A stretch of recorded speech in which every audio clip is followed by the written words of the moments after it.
మీ అందరికీ ప్రభుని యేసుక్రీస్తు పేట వందనాలు తెలియజేస్తున్నాను. అలాగే వాక్యాన్ని వీక్షిస్తున్న మీ అందరికి కూడా ప్రభుని యేసుక్రీస్తు పేట వందనాలు తెలియజేస్తున్నాను. ప్రార్థన చేసుకుని వాక్యం ప్రారంభించుకుందాం. పరలోకంలో మా కన్న తండ్రి, మమ్మల్ని ప్రేమిస్తున్న మా కన్న తండ్రి, మాకు ఇంత మంచి సమయంలో తండ్రి అని పిలిచే భాగ్యాన్ని మా అందరికీ దయచేసిన దేవానికి స్తోత్రములు తండ్రి. ఏ అర్హత లేని తండ్రి మమ్మల్ని ప్రేమిస్తున్న మా దేవానికి స్తోత్రములు తండ్రి. తండ్రి మీరు మాకు ఏ మాటలు వినిపిస్తున్నారు, మేము వాక్యం పట్ల జీవించడం అందరూ సహాయం దయచేస్తా కోరుకుంటూ ఈ ప్రార్థన యేసుక్రీస్తు పేట అడిగి వేడుకుంటున్నాను తండ్రి. ఆమేన్. మనము ప్రతిరోజు ఏదో ఒక విషయాన్ని ఆలోచించుకుంటూ మనము ప్రతి ఒక్క స్త్రీలో మనము ఆత్మీయ జీవితంలో ఎదగటానికి ఒక్కొక్క బైబిల్ గ్రంథంలో ఒక్కొక్క స్త్రీ గురించి మనము ఆలోచించుకుంటూ ఆమె ఆత్మీయ అనుభవాలు మనం నేర్చుకుంటూ ఆమె దేవుని కోసము దేవునికి ఇష్టరాలుగా జీవించింది, తను దేవుని కోసము బ్రతికారు. మనం కూడా ఎలాగ జీవించాలి, ఎలాగ ఉంటే మనం కూడా పరిశుద్ధంగా జీవిస్తాము, మన దేవుని ఎదుట మనం కూడా యోగ్యులుగాను పరిశుద్ధులుగాను ఉంటామని మనం ప్రతిరోజు ఒక్కొక్క స్త్రీ గురించి మనం మాట్లాడుకుంటూ ఉన్నాం. ఈరోజు మనందరికీ బాగా తెలుసండి. ఆ స్త్రీ గురించి మనము చాలాసార్లు ధ్యానించాం, ఆమె గురించి మనం చాలాసార్లు విన్నాం, ఆమె గురించి మనం ఎన్నోసార్లు ఎదుటి వాళ్ళతో కానీ వాక్యాన్ని చెప్పే దగ్గర ఎక్కడెక్కడ కానీ ఆమె గురించి మనం పంచుకున్నాం. ఈరోజు ఎవరో తెలుసా? తానున్న స్థితిలో ఏ ఆడపిల్ల ఉండలేని స్థితిలో ఉన్న స్త్రీ గురించి మనం మాట్లాడుకుందాం. ఆమె ఎవరో తెలుసండి? మనందరికీ చాలా సుపరిచితమైన స్త్రీ అండి. ఎవరో తెలుసా? మనందరికీ రాణిగా మారింది. ఎవరండి? రాణిగా మారిన ఎస్తేరు. ఎస్తేర్ గారి గురించి మనందరికీ చాలా బాగా తెలుసు. ఆమె గురించి మనం ఒక రోల్డ్ మోడల్గా ఆమెలాగా మనం ఉండాలని మనం ప్రతి ఒక్కరము ఆమె గురించి మనం ధ్యానిస్తూ ప్రతి ఒక్కరూ ఆమెల విషయాలు నేర్చుకుంటూ మన ఆత్మీయ జీవితాలు మనం ముందుకెళ్ళిపోతున్నాము. అలాగే ఈమెలో ఉన్న కొన్ని సుగుణాలు కూడా మనం ఆలోచిద్దామండి. ప్రతి ఒక్కరి ద్వారా దేవుడు ఏదో ఒక విషయాన్ని బయలుపరుస్తారు. అలాగే ఈరోజు మనకి దేవుడు ఈరోజు ఏ వాక్యాన్ని బయలుపరుస్తున్నారో, ఈరోజు మనకి ఎలాంటి వాక్యాన్ని దేవుడు వినిపిస్తున్నారు, మన ఆత్మీయ జీవితాన్ని మనం కట్టుకోవడానికి, మన భక్తిలో మనం ఎదగటానికి, మన పరిశుద్ధతలో మనము కొనసాగిపోవటానికి మన దేవుడు మనకి ఏమి నేర్పిస్తున్నారో ఈరోజు మనము కొన్ని విషయాలు తెలుసుకొని ముందుకెళ్ళిపోద్దాము. ఆమె ఉన్న స్థితిలో ఏ ఆడపిల్ల లేదండి. మనకి ఎస్తేర్ గారి గురించి తెలిస్తే ఆమె ఎలాంటి దేశం నుంచి వచ్చింది? ఒక బానిసరాలాగా వచ్చిందండి. ఆమెకు ఎక్కడి నుంచి వచ్చిందండి? ఇశ్రాయేలు ప్రజలు ఎన్నో పాపాలు చేసి దేవునికి దూరంగా అయినప్పుడు దేవుడు వాళ్ళని శిక్షించడానికి వేరే జనాంగాలకు దేవుడు వీళ్ళని అప్పగించేవారండి. వేరే జనాంగాలకి దేవుడు ఏం చేశారో తెలుసా? వీళ్ళకి బుద్ధి రావడానికి ఇశ్రాయేలు ప్రజలు వీళ్ళకి నేను ఎంత మంచి చేసినా, ఎన్ని వీళ్ళకి సూచక్రియలు చేసి వీళ్ళని ఎంత పోషించినా వీళ్ళు మాత్రము భక్తిగా బ్రతకట్లేదని పాపం చేసిన వాడల్లా దేవుడు సరిదిద్దుతుండు. వీళ్ళు పెద్ద పెద్ద పాపాలు చేసినప్పుడు దేవుడు దేవుడు కొన్ని జనాంగాలకి దేవుడు వీళ్ళని బానిసగా అప్పగించేవారండి.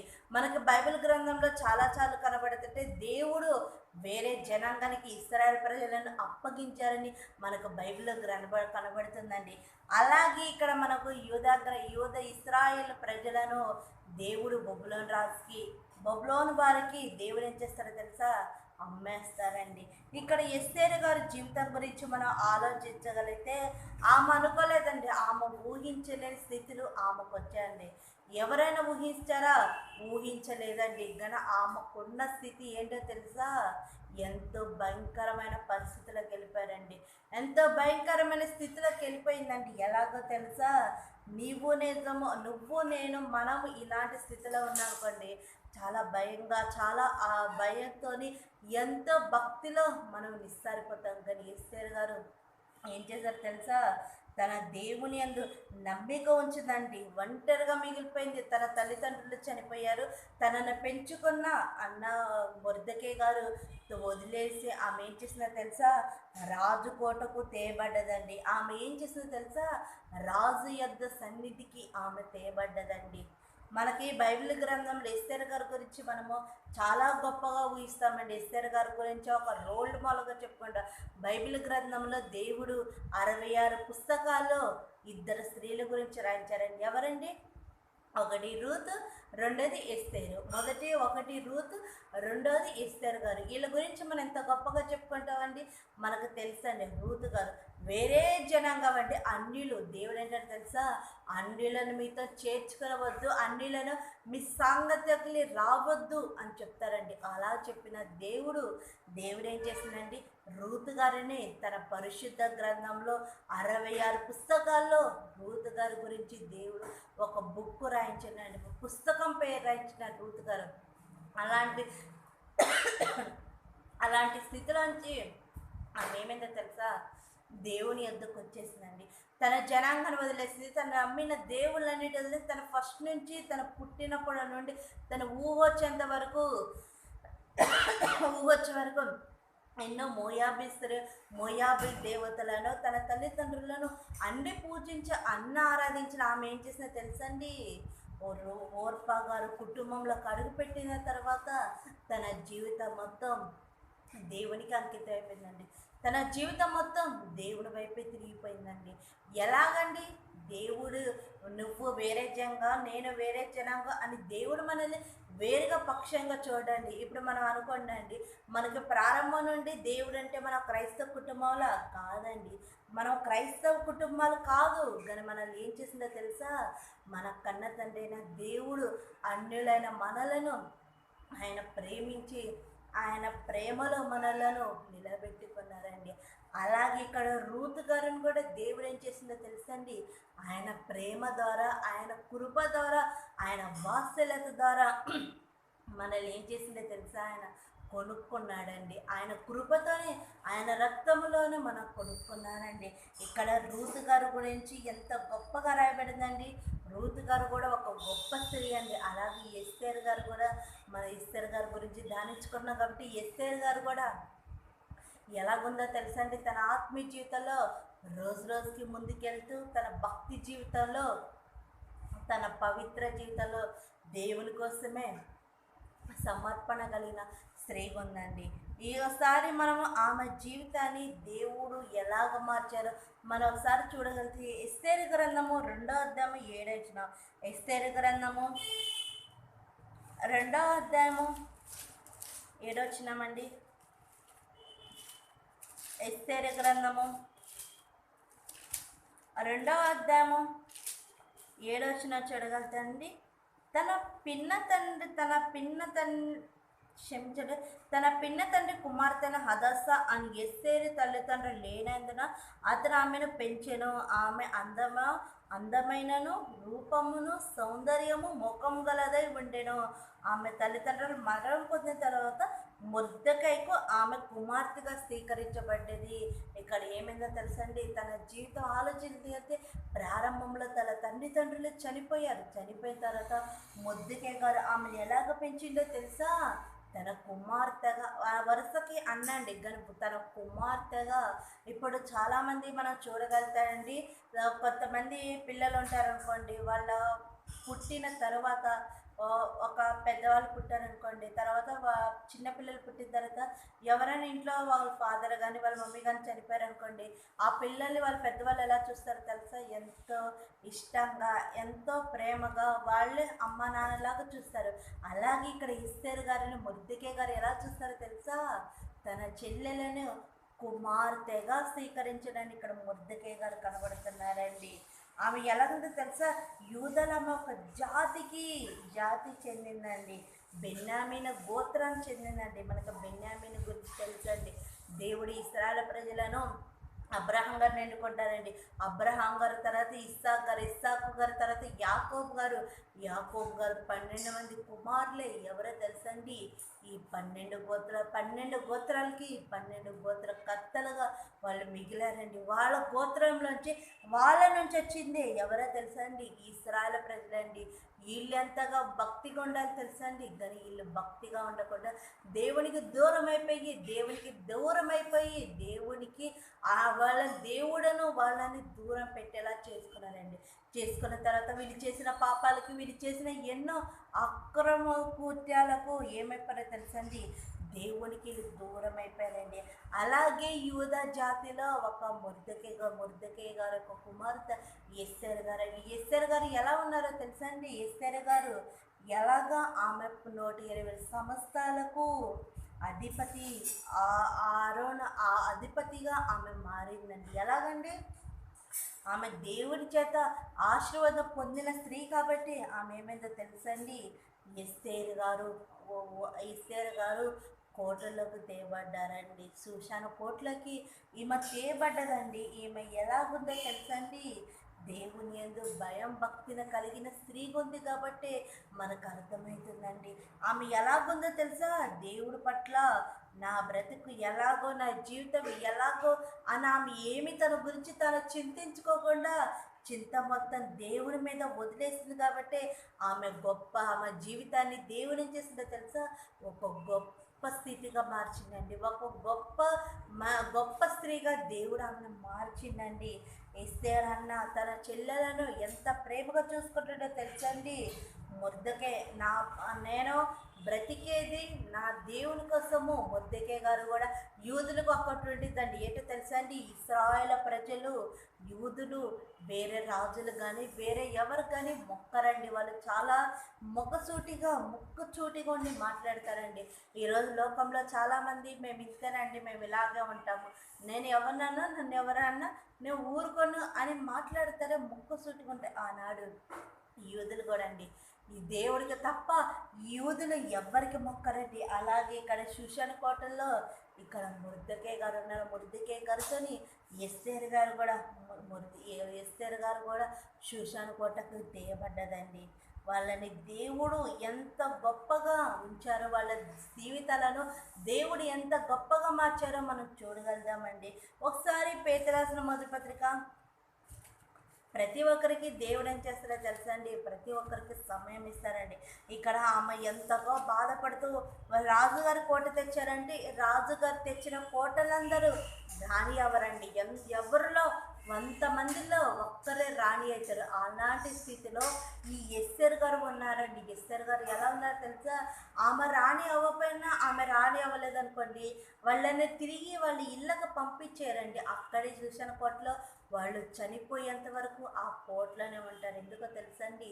వాళ్ళని అలాగా వాళ్ళ రాజులు అనేవాళ్ళు టీచ్ చేస్తారు. రాజులు అనేవారు అలాగ చూస్తారు. అలాంటి స్థితిలో ఎస్తేరు గారు ఎలాగున్నారో తెలుసా? దేవుడి మీద ఆమె నమ్మిక కలిగి జీవించారండి. ఒకసారి పేతురు రాసిన మొదటి పత్రిక 5వ అధ్యాయము 6వ వచనం.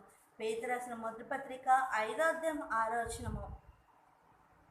దేవుడు తగిన సమయమందు మిమ్మల్ని హెచ్చించాను, ఆయన బలిష్టమైన చేతుల కింద దీన మనస్కులై ఉండుడి. ఇక్కడ బైబిల్ గ్రంథంలో దేవుడు ఏం చెప్తున్నారు తెలుసా?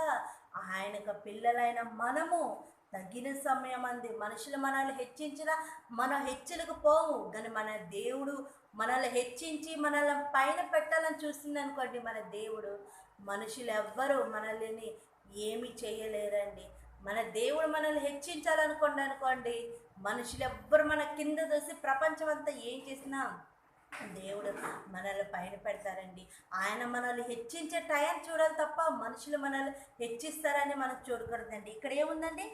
తగిన సమయమందు దేవుడు హెచ్చించని మిమ్మలను ఆయన బలిష్టమైన చేతుల కింద దీన మనస్కులై ఉండండి అంటున్నారండి.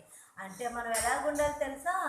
దీన మనస్కులాగా, దీనులుగా మనం జీవిస్తూ ఉండాలండి. మన దేవుడి పట్ల మనము ఆయన ఎప్పుడు హెచ్చిస్తాడా, ఆయన మనల్ని ఎప్పుడు గణపరుస్తాడా అని మనం ఏం చేయాలి తెలుసా? ఆయన కోసమే మనము, ఆయన వారు కాబట్టి ఆయన కోసం మనము ఎదిగే వారిలాగా ఉండాలండి. ఆమె ఒక చక్కనైన స్త్రీగా ఎస్తేరు గారు మనకి కనబడుతున్నారండి. అమ్మ నాన్న లేకపోయారు, ఒక అమ్మ నాన్న లేపారనుకో పిల్లల జీవితం ఎంత ప్రశ్నార్థకంగా వాళ్ళ జీవితాలు ఎంత అగోచరంగా ఉంటాయో మనకు చాలామంది లోకంలో తెలుసండి.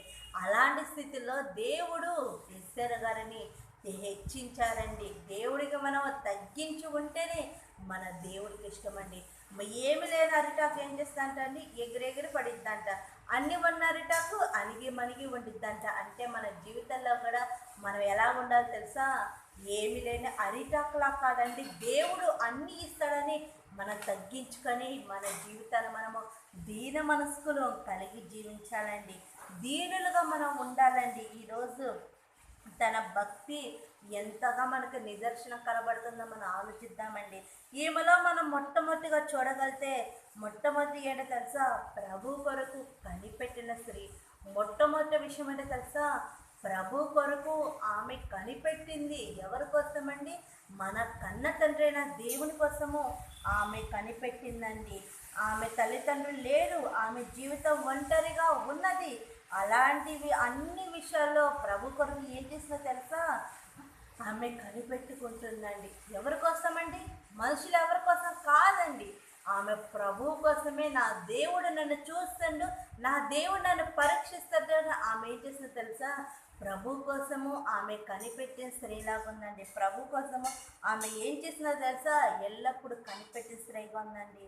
మనము కూడా ఏం చేయాలి తెలుసా? మన ప్రభు వైపు, దేవా నాకు ఎప్పుడు నీ కృపణిస్తావు, నువ్వు ఎప్పుడు నా వైపు చూస్తామో అని ప్రతి క్షణము మనం ఏం చేయాలి తెలుసా?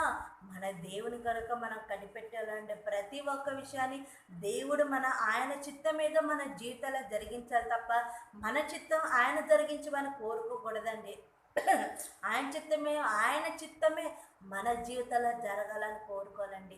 దేవా నీ కృప నీ వాత్సల్యతది నీ చిత్తం మీద నా జీవితంలో జరిగించే అని దేవునికి ప్రార్థిస్తే జీవితాలు ఎంత అద్భుతంగా ఉంటాయండి. మనమే ఉంచుకొని మనమే అనేసుకొని దేవా నా చిత్తం ఇది జరిగించంటే అయితా లేదండి. అందుకే మనం ఏం చేయాలి తెలుసా? దేవాని చిత్తం ఏదో, నీ కృప ఏదో మా మీద చూపించాలి. మన దేవుని కోసము మనం కనిపెట్టేవారిలాగా ఉండాలండి. ఒకసారి కీర్తన గ్రంథము 40వ కీర్తన మొదటి వచనం. కీర్తనల 40వ కీర్తన మొదటి వచనం. యెహోవా కొరకు నేను సహవాసంతో కనిపెట్టున్నాను, సహనముతో కనిపెట్టుకుంటుని.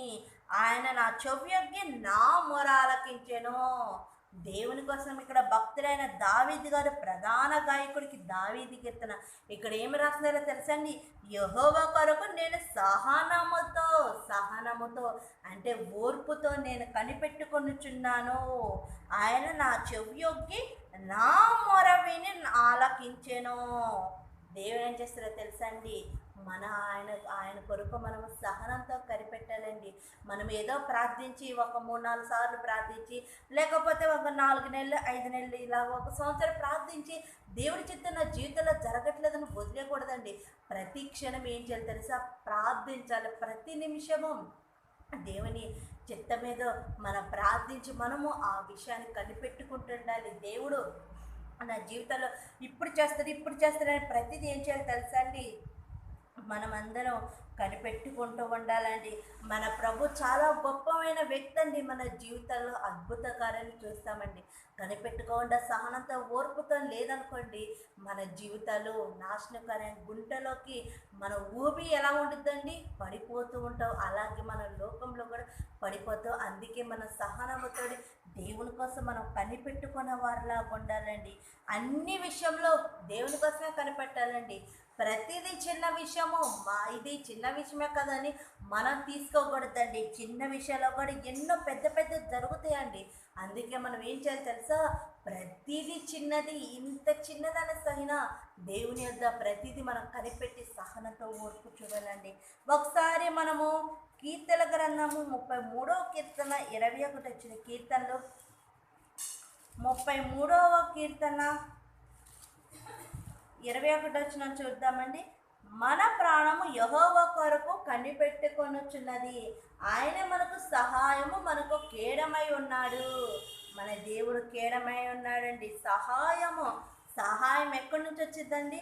మన దేవుడి నుంచి వచ్చిందండి. మన కన్న తండ్రి అయిన దేవుని యొద్ద నుండి మనకు వచ్చిందండి. ఒకసారి కీర్తన గ్రంథము 37వ కీర్తన 9 వచ్చిన కీర్తనలు 37వ కీర్తన 9 వచ్చిన చూద్దామండి. కీడు చేయవారు నిర్మూలమగుదురు, యెహోవా కొరకు కనిపెట్టువారు దేశంలో స్వతంత్రించుకొదురు. మన దేవుని కోసం కనిపెట్టామనుకోండి, మనం ఎన్నో స్వతంత్రించుకుంటామండి. అలాగే మనం 34 వచ్చిన చదువుతామండి. యెహోవా కొరకు కనిపెట్టుకొని ఉండుము, ఆయనే మార్గంను అనుసరించుము. దేవుని కొరకు నువ్వు నేనేం చేయాలి తెలుసా? కనిపెట్టి ఆయన మార్గాన్ని మనం అనుసరించే వారిలాగా ఉండాలండి. ఆయన మార్గాన్ని మనం ఏం చేయాలి తెలుసా? ఆయన మార్గంలో మనం సరళంగా మనం నడుచుకుంటూ మనం వెళ్ళిపోతూ ఉండాలండి. ప్రతిదీ ఎవరి కోసమో తెలుసండి? మన దేవుని కోసమో మనం కనిపెట్టుకుంటూ ప్రతి విషయంలో మనం ముందుకు వెళ్ళిపోతూ ఉండాలండి. మన ప్రభు మార్గం చూపించారనుకోండి, అది ఎంతో మంచి బాట ఉండిద్దండి. అదే మనం ఎత్తుక్కుంటూ మనం వెళ్ళిపోయామనుకోండి, ఆ బాట ఎలా ఉంటుంది తెలుసా? ముళ్ళు తప్పలు, రాళ్ళు ఇవన్నీ ఉంటాయండి. అందుకే మనము మన దేవుని బాటలో మనం నడిచిపోతూ ఉండాలండి. మనం ఒకసారి ఆలోచించగలిగితే అబ్రహాము గారు వెళ్ళాలంటే ఎలా అడిగింది తెలుసా? దేవా, నువ్వు రమ్మన్నావు, వస్తున్నావు, నాకు ఒక మార్గాన్ని చూపించు అని దేవుడు ఏం చేశారు తెలుసా? అబ్రహాం గారికి ఒక ఆశీర్వాదం ఇచ్చిందండి. దేవుడు అబ్రహాం గారికి ఆశీర్వాదిస్తారండి. ఆశీర్వాదాన్ని అబ్రహాం గారు ఏం చేస్తారో తెలుసా అండి? ఆ కనిపెట్టుకుంటూ ఉంటారండి. దేవుడు నాకు ఇస్తారు అని ప్రతి విషయంలో అబ్రహాం గారు కనిపెట్టుకున్నారండి. మనం కూడా ఎలా ఉండాలో తెలుసా అండి? ప్రతిదీ మనం కనిపెట్టుకుంటున్నారా అండి? లోతు గారు ఎలాగున్నారో తెలుసా అండి? దేవుడిచ్చిన ఆశీర్వాదాన్ని కనిపెట్టుకుంటూ ఉండకుండా ఏం చేస్తారో తెలుసా అండి? సొదొమ గుమారాల మీద ఆశ పడిపోయిందండి. లోతు గారికి తన భార్యకి సొదొమ గుమారాల మీద ఆశపడి ఏం చేస్తారో తెలుసా అండి? దేవుని కొరకు కనిపెట్టుకోకుండా వాళ్ళు ఏం చేస్తారో తెలుసా? దేవుని కొరకు కనిపెట్టుకోకుండా వాళ్ళు లోకాన్ని వైపు చూస్తూ ఉంటారండి. ఇక్కడ మనం కూడా ఏం చేయాలి తెలుసా అండి? ప్రతిదీ దేవుని కొరకే కనిపెట్టాలని మనకు తెలుసండి. దావీదు గారు ఎంత గొప్ప ప్రవక్త, గొప్ప కీర్తనలు రచించిన వ్యక్తి ఎవరో తెలుసండి?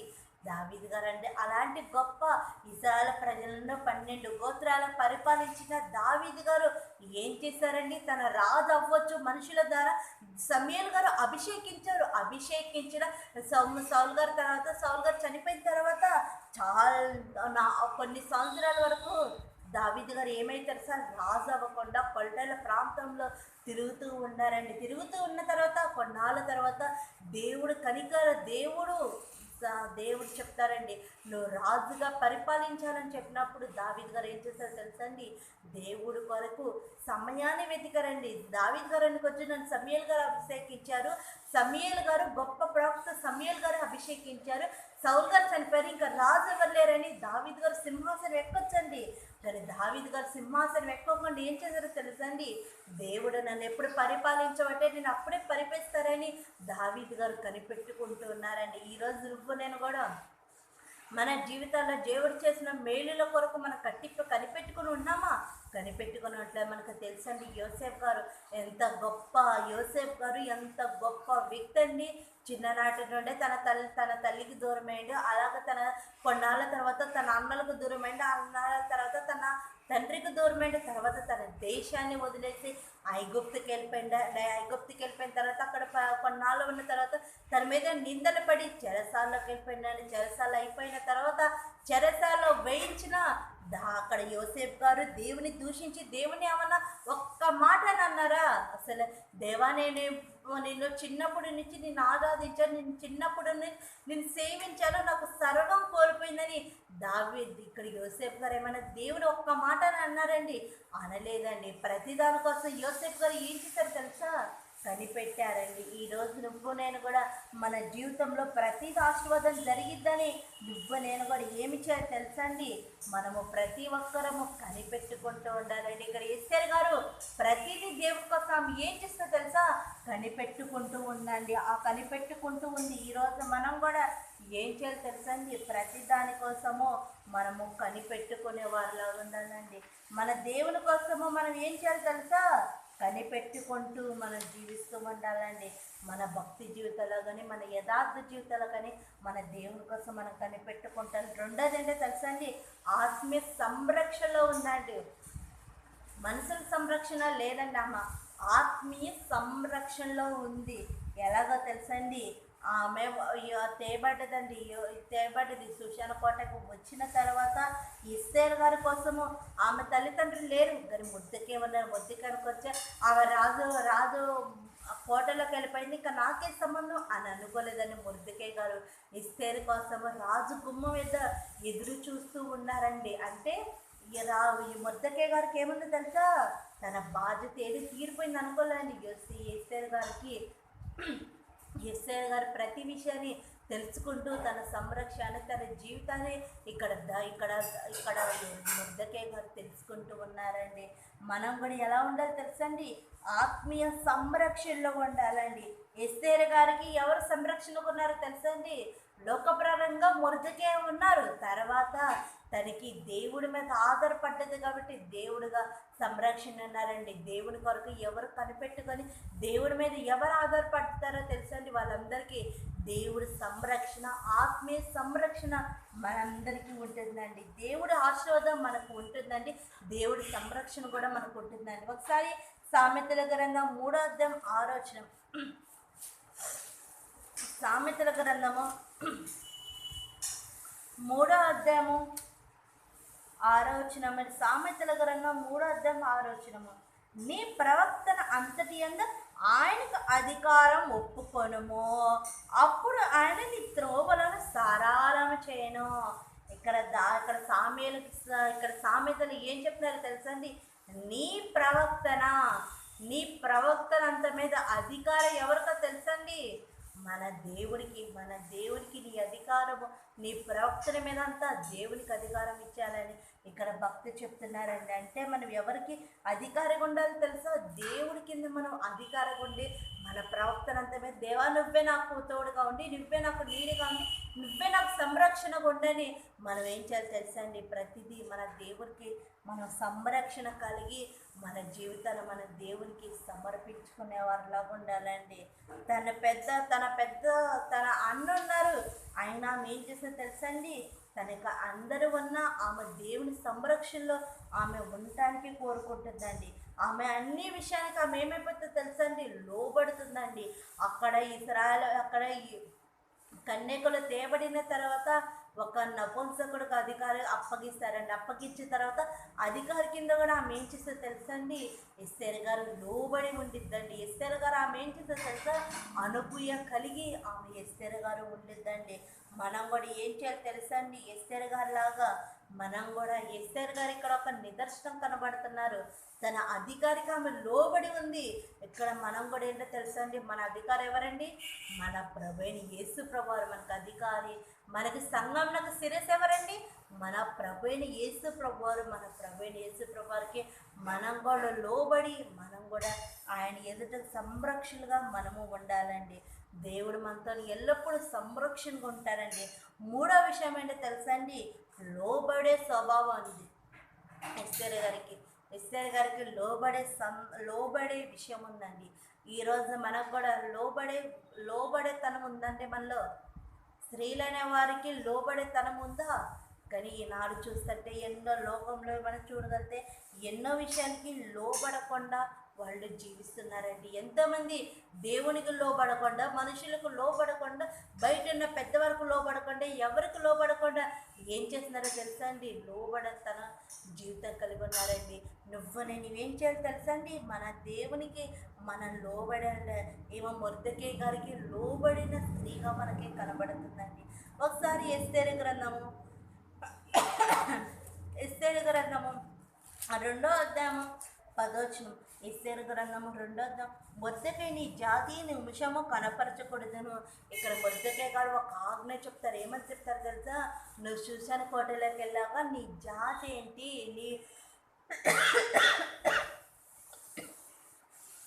నీ జాతి ఏంటి, నీ వంశం ఏంటి, నువ్వు కనపరచకూడదని ఇక్కడ మొర్దెకై గారు చెప్పినట్టు ఆమె ఏం చెప్పేదో తెలుసండి. మొర్దెకై గారు చెప్పిన విషయానికి ఆమె లోబడి తన జాతి గురించి, తన పరిస్థితి గురించి ఆమె ఏం చెప్పదండి. అంటే ఆమె ఏంటి తెలుసా, మొర్దెకై గారికి లోబడితనం కనబడిందండి. ఆమె మొర్దెకై గారికి లోబడి జీవించింది. ఈరోజు నువ్వు నేను కూడా మన దేవునికి మనం ఎలాగ జీవించాలో తెలుసా, అన్ని విషయాల్లో లోబడుతూ ఉండాలండి. అన్ని విషయాల్లో మనము పాలించే వారిలో ఉండాలి. లోబడటం అంటే వాళ్ళు చెప్పిందల్లా చేయటం కాదండి, వాళ్ళని దేవుడు మంచిది చెప్పినప్పుడు లోబడమని చెప్పారండి. మనకి ఎవరైనా నీతిగా ఉండు, భక్తిగా ఉండు, నువ్వు ఇలాగుండు అలాగుండు, ఆత్మీయ జీవితాన్ని ఎదుగుతా అని చెప్పారనుకోండి, అప్పుడు మనం లోబడ్డాం అనుకోండి, అప్పుడు మనకు దేవుడు ఏం చేస్తాడో తెలుసా, నా పిల్లలు నాకు లోబడుతున్నారని దేవుడు మనల్ని చూసి సంతోషిస్తారండి.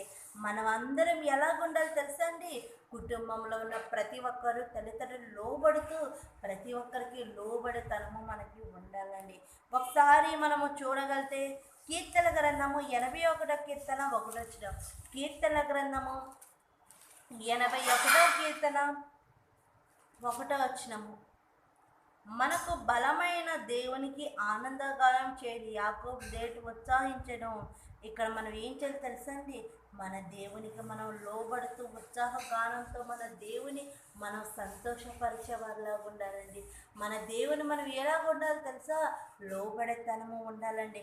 ఒకసారి హెబ్రీయులకు రాసిన పత్రిక 5వ అధ్యాయము 8 హెబ్రీయులకు రాసిన పత్రిక 5వ అధ్యాయము 8 అండి. హెబ్రీయులకు రాసిన పత్రిక 5వ అధ్యాయం 8 ఆయన కుమార్తె ఉండి తాను పొందిన శ్రమలు విధేయత నేర్చుకునేను. ఇక్కడ మన ప్రభు అయిన యేసు ప్రభు ఏం చేస్తున్నారండి, విధేయతగా ఉన్నారండి. ఈరోజు నువ్వు నేను కూడా ఎలా ఉండాలి తెలుసా, విధేయులుగా దేవునికి లోబడితనం ఉండాలండి. ఇక్కడ ఎస్తేర్ గారు ఎలా ఉన్నారండి, లోబడి జీవించాలండి. ఆమె హేగే అప్పగింపబడిన తర్వాత ఆమె అందరికంటే ఎస్తేర్ గారు హేగా గారు ఎస్తేర్ గారిని చాలా ప్రేమతోని చాలా మంచి దయతోని ఎస్తేర్ గారితో మాట్లాడతారండి. అంటే ఈమె ఎలాగుందో తెలుసా, అందరిలాగా ఉంటే ఈమెను కూడా ఒక హేగే ఒక కేర్ టేకర్గా ఆమెనే ఒక చేసేవారు. కానీ ఎస్తేర్ గారు అతనికి లోబడి ఉంది కాబట్టి ఎస్తేర్ గారి పట్ల హేగే గారు కూడా చాలా మంచిగా మాట్లాడుతూ ఆమెకు ప్రతి విషయంలో సహాయం చేసేవారిలాగా ఉండాలండి. ఎస్తేర్ గారు ఇక్కడ ఎలా ఉన్నారండి, తను తేబడ్డది షూషాను కోట తేబడ్డ సరే ఆమె ఎలాగుందో తెలుసండి, దీనం కలిగి లోబడి తను స్త్రీగా ఉందండి. నువ్వు నేను కూడా మన దేవునికి లోబడుతూ ఉండాలండి. 4వది ఏంటో తెలుసా ఉందండి, సౌందర్యవతండి. ఆమె ఎలాగుందో తెలుసండి, సౌందర్యాలులాగుందండి. ఎస్తేర్ గారు ఆత్మీయ సౌందర్యం కలిగి ఉంది, అలాగే శరీర సౌందర్యం కూడా కలిగి ఉందండి. మనం కూడా ఎలా ఉండాలి తెలుసండి, ఆత్మీయ సౌందర్యం కలిగి మనం జీవిస్తూ ఉండాలండి. ఒకసారి ఎస్తేర్ గ్రంథము 2వ అధ్యాయము 7 ఎస్తేర్ గ్రంథము 2వ అధ్యాయము 7 తన పిన్న తండ్రి అయిన కుమార్తెను హదస్స అని ఎస్తేరు తల్లిదండ్రులు లేనందున అతను ఆమెను పెంచుకుని ఆమె అందమైనను రూపమైన సౌందర్య ముఖం గలదై ఉండెను. ఈమె ఇక్కడ సౌందర్యం కలిగిన స్త్రీగా ఉందండి. ఆమె అందము ఎలా ఉందో తెలుసండి, తన శరీరం పట్ల కాదండి, తన ఆత్మీయ అందం కూడా ఆమెకి మంచిగా ఉందండి. రాజు ఎస్తేర్ గారిని ఏం చేస్తారో తెలుసండి, ప్రేమిస్తారండి. ప్రేమిస్తే వస్తీ కిరీటము తీసి ఆమె ఏం చేస్తారో తెలుసండి, ఎస్తేర్ గారికి పెడతారండి. మనం అనుకోవచ్చు చాలామంది ఇక్కడ చెప్తున్నప్పుడు ఎస్తేర్ గారిని హైలైట్ చేయడానికి ఏం చేస్తారో తెలుసండి, వస్తీ గారిని కొద్దిగా తక్కువ చేసి మాట్లాడతారండి. వస్తీ గారు కూడా ఆమె చేసింది తప్పు ఒకటే, ఏంటో తెలుసా అండి, ఆ తప్పు ఏంటో తెలుసా, ఆమె సమాధానం చెప్పటంలో ఒక రిక్వెస్ట్గా చెప్పింది అనుకోండి, అక్కడ ఆమె ఉండేది. కానీ ఆమె ఏం చేస్తుందో తెలుసా అండి, తను కొత్తగా ఒక రిక్వెస్ట్గా చెప్పకుండా ఆమె ఏం చేస్తుందో తెలుసా అండి, ఈమె రాజు పిలిచింది అనుకోండి, రాలేదానికి ఏదో కారణం చెప్పి పంపించంటే అక్కడితో అయిపోయింది. కానీ ఆమె ఏం చేసిందో తెలుసా అండి, రానని ఖండితంగా చెప్పింది తప్ప దాని వెనకాల రానని దానికి కారణం చెప్పలేదండి. అందుకు ఆ రాజు ఏం చేస్తారో తెలుసా అండి, నేను పిలిస్తే రాలేదా అని వస్తీని రాణిగా తీసి చేస్తే ఇక్కడ రాణిగా ఎంచుకోవడానికి ఎన్నో ప్రయత్నాలు జరుగుతాయండి. అక్కడ రాజు కూడా చేసిన తప్పేనండి, తన భార్యను 10 మందిలో చూపించడం ఏమని ఉండిద్దండి, ఉండదండి. కానీ అతను ఏం చేసినా తెలుసా అండి, తనకున్న అందాన్ని తనకున్న డబ్బుని అంతా చూపించి తాగి మత్తులో వాళ్ళు ఏమైనా మామూలుగా లేరండి, తాగి మత్తులో ఉండి ఎలాగున్నారు. అలాంటి స్థితిలో తన భార్యను రమ్మన్నారు. ఆమె చెప్పడం కూడా మంచిది, కానీ ఆమె ఎందుకు రాలేదో కారణం చెప్పుంటే ఆమె రానివ్వండిదండి. చాలామంది ఏమంటారు తెలుసండి, వస్తీ గారు పోతేనే కదండి మన ఎస్తేర్ గారు రాణి అయింది అని చెప్తారు. రాణి చెయ్యాలనుకుంటే ఎస్తేర్ గారిని దేవుడు ఈ స్థితి కాకుండా ఎలాగైనా ఆమెను పెట్టేవారు. కానీ మనం ఏం చేయాలి తెలుసా అండి, ఇక్కడ వస్తీ గారి గురించి కూడా మనం ఆలోచించాలండి. ఇక్కడ వస్తీ గారు కూడా మనం తప్పు చేయకూడదు. ఆమె రాలేదన్న కారణం ఒకరు చెప్పుకుంటే బాగుండేదండి కదండి. అందుకే మనము ప్రతి ఒక్కరిని మనం ఆలోచించాలండి. ఇక్కడ వస్తే గారిది తప్ప కదా, వస్తే గారు పోతేనే కదా మనకు రాణిగారు ఎస్తేర్ గారు అవుతారనుకోవచ్చు. అలా అనకూడదండి. దేవుడు అనుకుంటే ఎలాగైనా పెట్టగలుగుతారండి. ఇక్కడ ఏం చేస్తారండి, రాజు వస్తీ గారి కిరీటం తీసి ఎస్తేర్ గారు పెడతారండి. ఈమె ఎలా ఉందో తెలుసా, అందము కలిగిన స్త్రీగా ఉందండి. ఆమె ఆత్మీయ సౌందర్యం కూడా లేకపోలేదండి. ఆమె ఆత్మీయ సౌందర్యం కూడా కలగా స్త్రీగా ఉందండి. ఈరోజు మనం కూడా ఏదో లోకంలో ఉన్న అందాలో, ఏదో బ్యూటిషియన్, ఏదో మోడల్, ఏదో ఆ లోకంలో ఉన్న ఆశల కోసం పోకూడదండి. క్రైస్తవ స్త్రీలకు అవన్నీ అవసరం లేదండి. ఇదేంటిదండి, దేహము మట్టి దేహం అండి. ఇప్పుడు మనం చనిపోయానుకోండి, ఒక 2-3 రోజుల తర్వాత మన ఇంట్లో ఇలా ఉంచుకుంటారా? లేదండి, వాసన కొట్టేసినా పారేస్తారు. ఇలాంటి దేహాని కోసం ఎందుకండి ప్రయత్నిస్తారు? ఇలాంటి దేహాని కోసం ప్రయత్నించకుండా ఏం చేస్తారో తెలుసా, మీ ఆత్మీయ సౌందర్యాన్ని ఏం చేయాలి తెలుసా, మనము దానిని పోగొట్టుకోకుండా దానిని మనం నిలబెట్టుకుంటూ మన ఆత్మీయ సౌందర్యాన్ని మనం కాపాడుకుంటూ ఉండాలండి. ఇక్కడ ఈమె ఏం చేసిందండి, రాజుగారు ఎస్తేర్ గారిని ప్రేమించి వస్తీ గారు కిరీటం పెట్టి ఈమె ఆత్మీయ సౌందర్యం గల స్త్రీగా ఉందండి. మనం కూడా ఏం చేయాలి తెలుసా, ఆత్మీయ సౌందర్యం గల స్త్రీగా ఉండాలండి. ఐదండి తెలుసా అండి, దేవునితో సహవాసం కలిగిన స్త్రీ అండి.